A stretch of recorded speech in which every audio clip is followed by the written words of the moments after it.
Hello everyone, मैं हूं रवि और आप सबका स्वागत करता हूं छत्तीसगढ़ विशेषांक के आज के प्रोग्राम में। आज छत्तीसगढ़ विशेषांक के प्रोग्राम में हम लोग बातें करते हैं ऐसे करेंट अफेयर की जो सीजीपीएससी मेंस में आने की ज़्यादा संभावनाएं है। हर दिन मैं बता दूं कि छत्तीसगढ़ विशेषांक नहीं आता, जब भी आता है मैं यहाँ आ जाता हूँ भाई, ठीक है। तो आज आया है, आप लोगों को बिल्कुल घबराने की बात नहीं है, डरने की बात नहीं है कि इतने दिन से नहीं चल रहा था।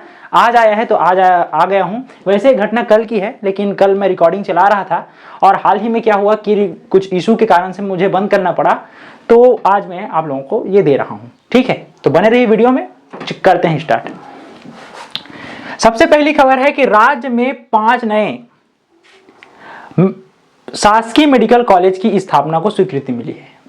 अत्यंत हर्ष की बात है कि छत्तीसगढ़ में इतना बड़ा, एक नहीं, दो नहीं, तीन नहीं, पूरे 5 मेडिकल कॉलेज को क्या मिला है, स्वीकृति मिला है।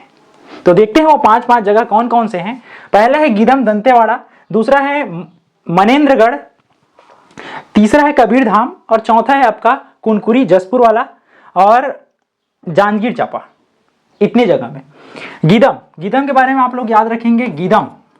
गीदम जो है गिद्धराज जटायु, वही अपना रामायण वाला,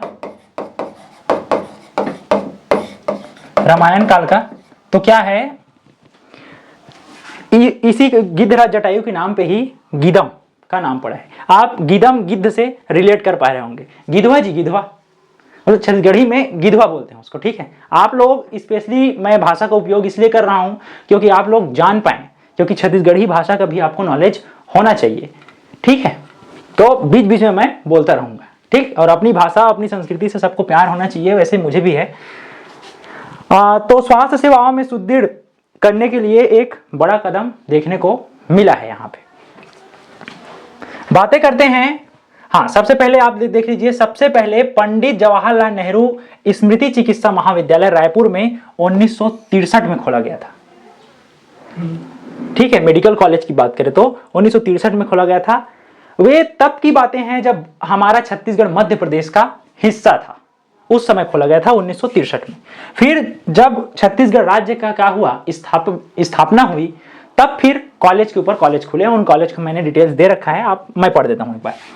2001 में खुला Chhattisgarh institute of medical science Bilaspur में, और 2006 में खुला late Baliram Kashyap memorial medical college Jagdalpur में।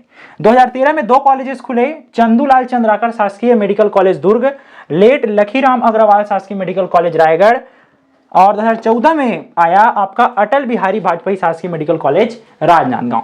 फिर आ गया 2021, और 2021 में खुला शासकीय मेडिकल कॉलेज कांकेर। 2022 में 2 कॉलेजेस खुले, शासकीय मेडिकल कॉलेज महासमुंद और शासकीय मेडिकल कॉलेज कोरबा।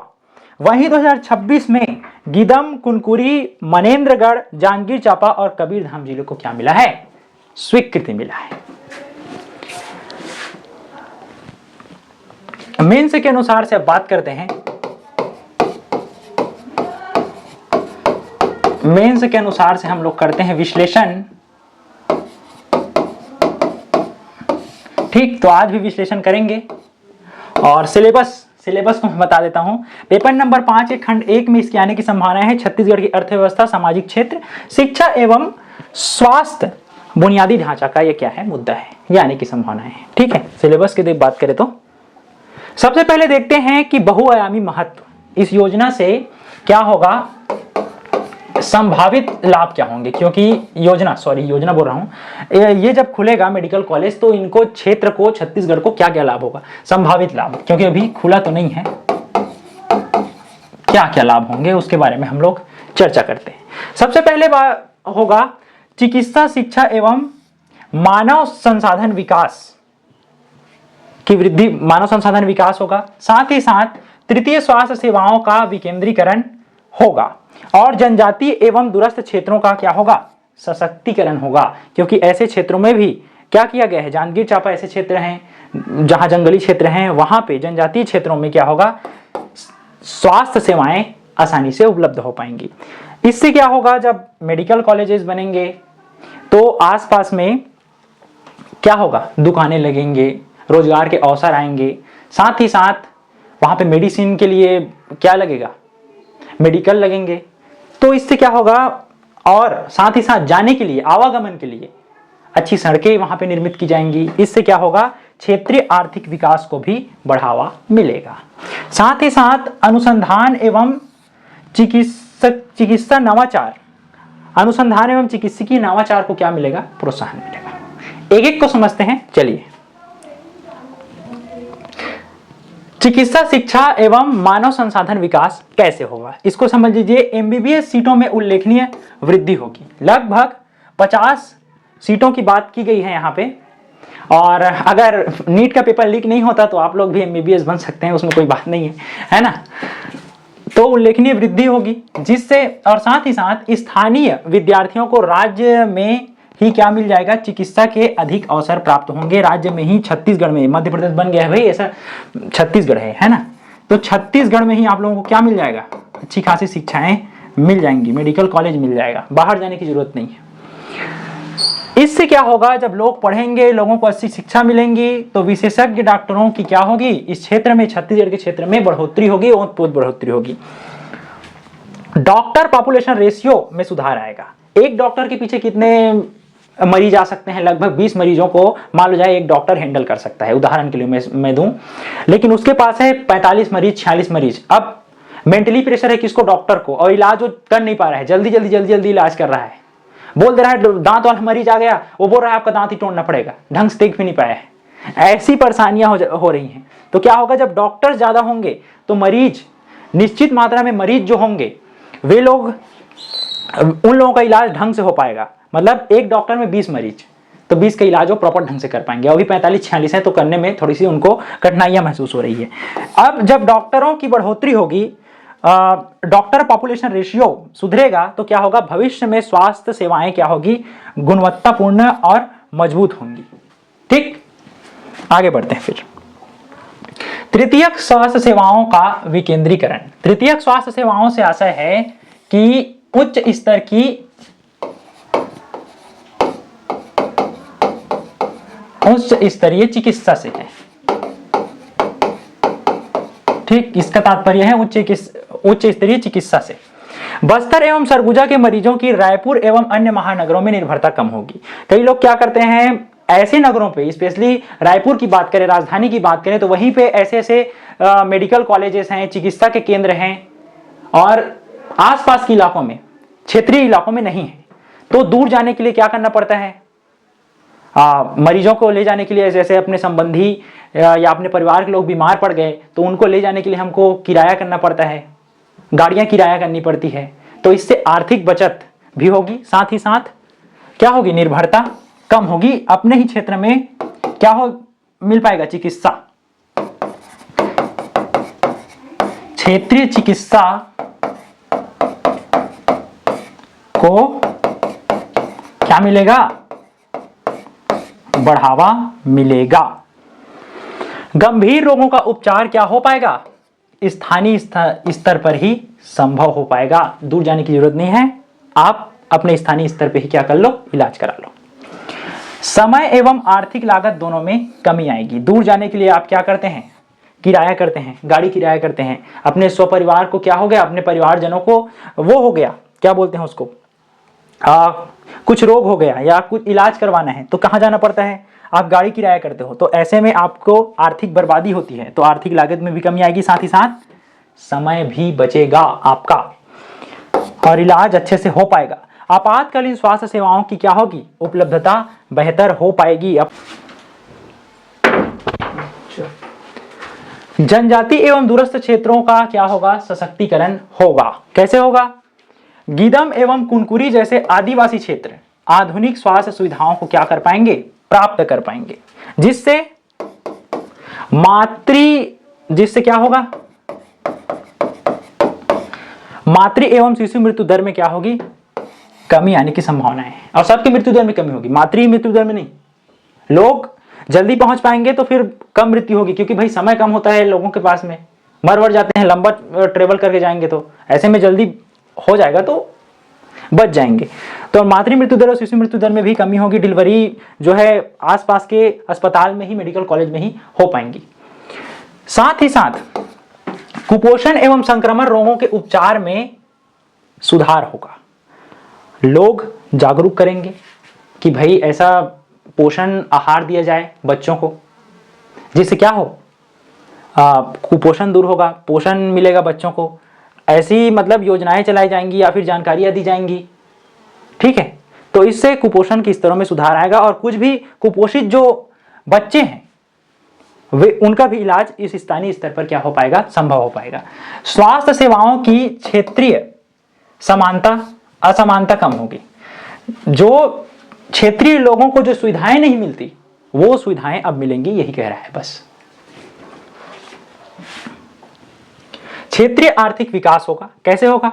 जब क्या होगा, हॉस्पिटल्स बनेंगे, कॉलेजेस बनेंगे, तो आसपास में भी रोड, यातायात के लिए रोड बनाया जाएगा और साथ ही साथ वहां पे फार्मेसी के लिए केंद्र खुलेंगे और साथ ही साथ जांच केंद्र होंगे और मेडिकल खुलेंगे। साथ ही साथ रोजगार के भी अवसर मिलेंगे, वार्ड बॉय, सफाई कर्मचारी, तो रोजगार के नए अवसर भी खुलेंगे। ठीक, क्या होंगे? निर्माण कार्यों में स्थानीय रोजगार के अवसर सृजित होंगे। वार्ड बॉय है ना, सफाई कर्मचारी, तो स्थानीय स्तर के जो लोग हैं वे लोग ये काम कर सकते हैं। मेडिकल कॉलेज के आसपास में फार्मेसी, डायग्नोस्टिक सेंटर, हॉस्पिटल, परिवहन एवं अन्य सेवाओं का क्या होगा, विकास होगा। कैसे होगा, मैंने बताया है भाई, ठीक है। स्थानीय बाजार भी वहीं पे लगेंगे। बाजार का मतलब किराना दुकान हो गया, मोबाइल शॉप हो गए और रेस्टोरेंट हो गए मेडिकल कॉलेज के आसपास में।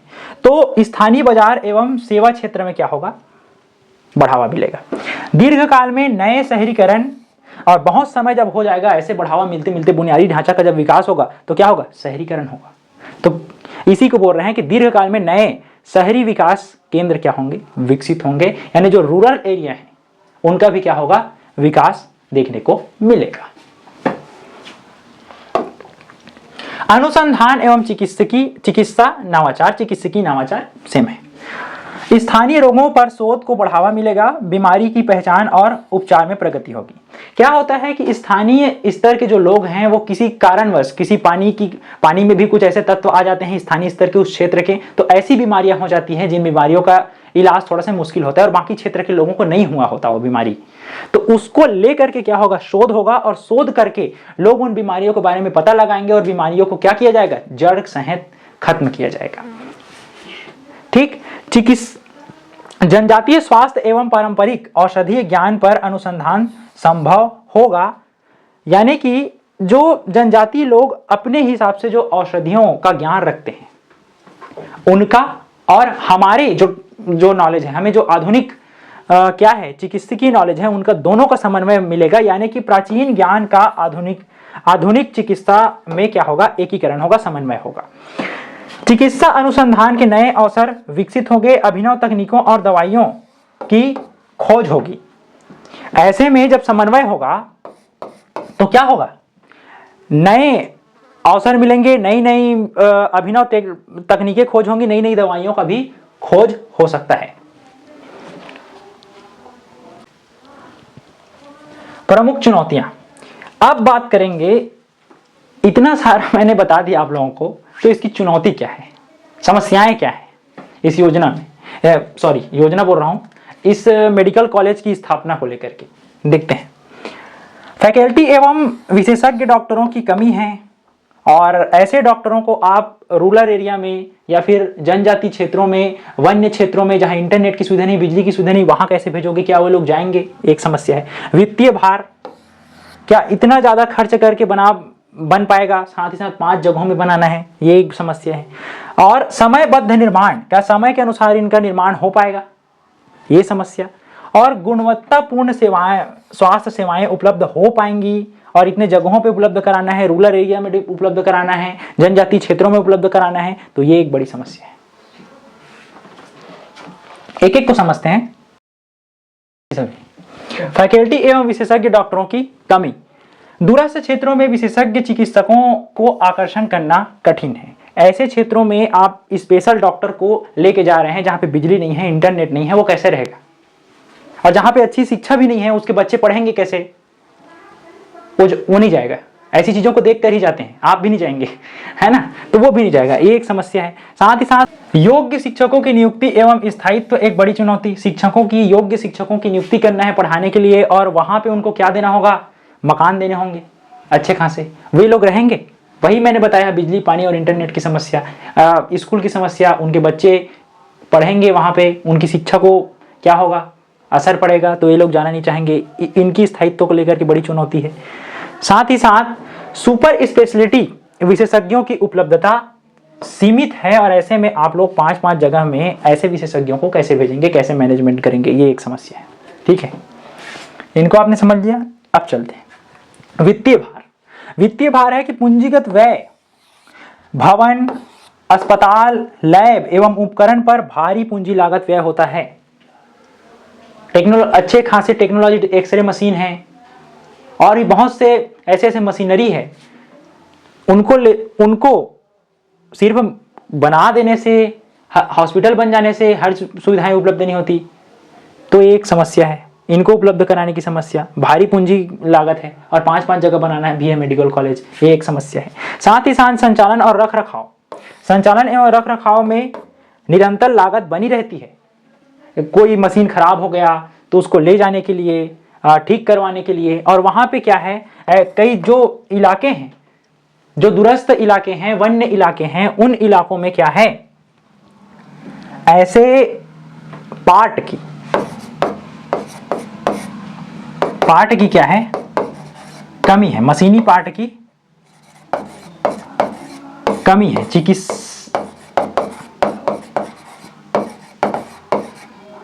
चिकित्सकीय मशीनी पार्टों की क्या है, कमी है। वहां के लोग चिकित्सा के अच्छे उपकरणों को नहीं रखते, ये एक समस्या है। साथ ही साथ वित्तीय समन्वय बनाना बड़ा आवश्यक है। केंद्र एवं राज्य सरकार के बीच में बेहतर वित्तीय समन्वय आवश्यक है, और ऐसे देखने को ऐसा नहीं मिलता कि केंद्र में कोई अलग पार्टी का नेता बैठ गया है और राज्य में अलग पार्टी का नेता बैठ गया तो समन्वय गड़बड़ा जाता है। ठीक, ये बड़ी समस्या है, एक बड़ी चुनौती है। समयबद्ध निर्माण, समय के साथ निर्माण करना एक बड़ी चुनौती है। कैसे कैसे चुनौती है? NMC, national medical commission, national medical commission के मानकों के अनुरूप अधोसंरचना का विकास करना होगा, जो कि एक बड़ी जटिल समस्या है। गुणवत्तापूर्ण मेडिकल शिक्षा और स्वास्थ्य को उपलब्ध कराना बड़ी समस्या है। साथ ही साथ भूमि निर्माण एवं उपकरणों की स्थापना संभावित विलंब हो सकता है, समय के साथ में स्थापित हो जाएगा, ऐसे कोई जरूरत नहीं है। और साथ ही साथ हॉस्पिटल को हॉस्पिटल जैसे बनाना है भाई, ऐसे नहीं कि घर जैसे बनाना है, तो उनके ढांचा को लेकर के, स्ट्रक्चर को लेकर के बड़ी समस्या है। समय पर फैकल्टी एवं हॉस्पिटल का संचालन सुनिश्चित करना, यह भी एक समस्या है। कैसे? डॉक्टर जो नियुक्त हुए हैं वो शहरी एरिया में रह रहे हैं, और उनको कहाँ जाना है? रूरल एरिया में जाना है, वनांचल में जाना है, हॉस्पिटल वनांचल में है, तो वे कैसे जाएंगे? क्या वो समयबद्ध पहुंच पाएंगे? क्या वो अपने कार्य का कुशलता से संचालन कर पाएंगे? ये समस्या है। गुणवत्तापूर्ण स्वास्थ्य सेवाएं, केवल भवन निर्माण पर्याप्त नहीं, बुनियादी ढांचा महत्वपूर्ण है लेकिन पूर्ण नहीं है। हॉस्पिटल ही बना देने से काम नहीं चलेगा, ठीक है, वहां पे बेहतर स्वास्थ्य सेवाएं उपलब्ध करानी होंगी। मशीन, अच्छे खासे मशीन, बेड वगैरह उपलब्ध कराने होंगे, अच्छे खासे चिकित्सकीय उपकरण उपलब्ध कराने होंगे। इनको लेकर के एक समस्या है। आधुनिक उपकरण प्रशिक्षित मानव संसाधन एवं डिजिटल स्वास्थ्य प्रणाली विकसित करना एक आवश्यक है।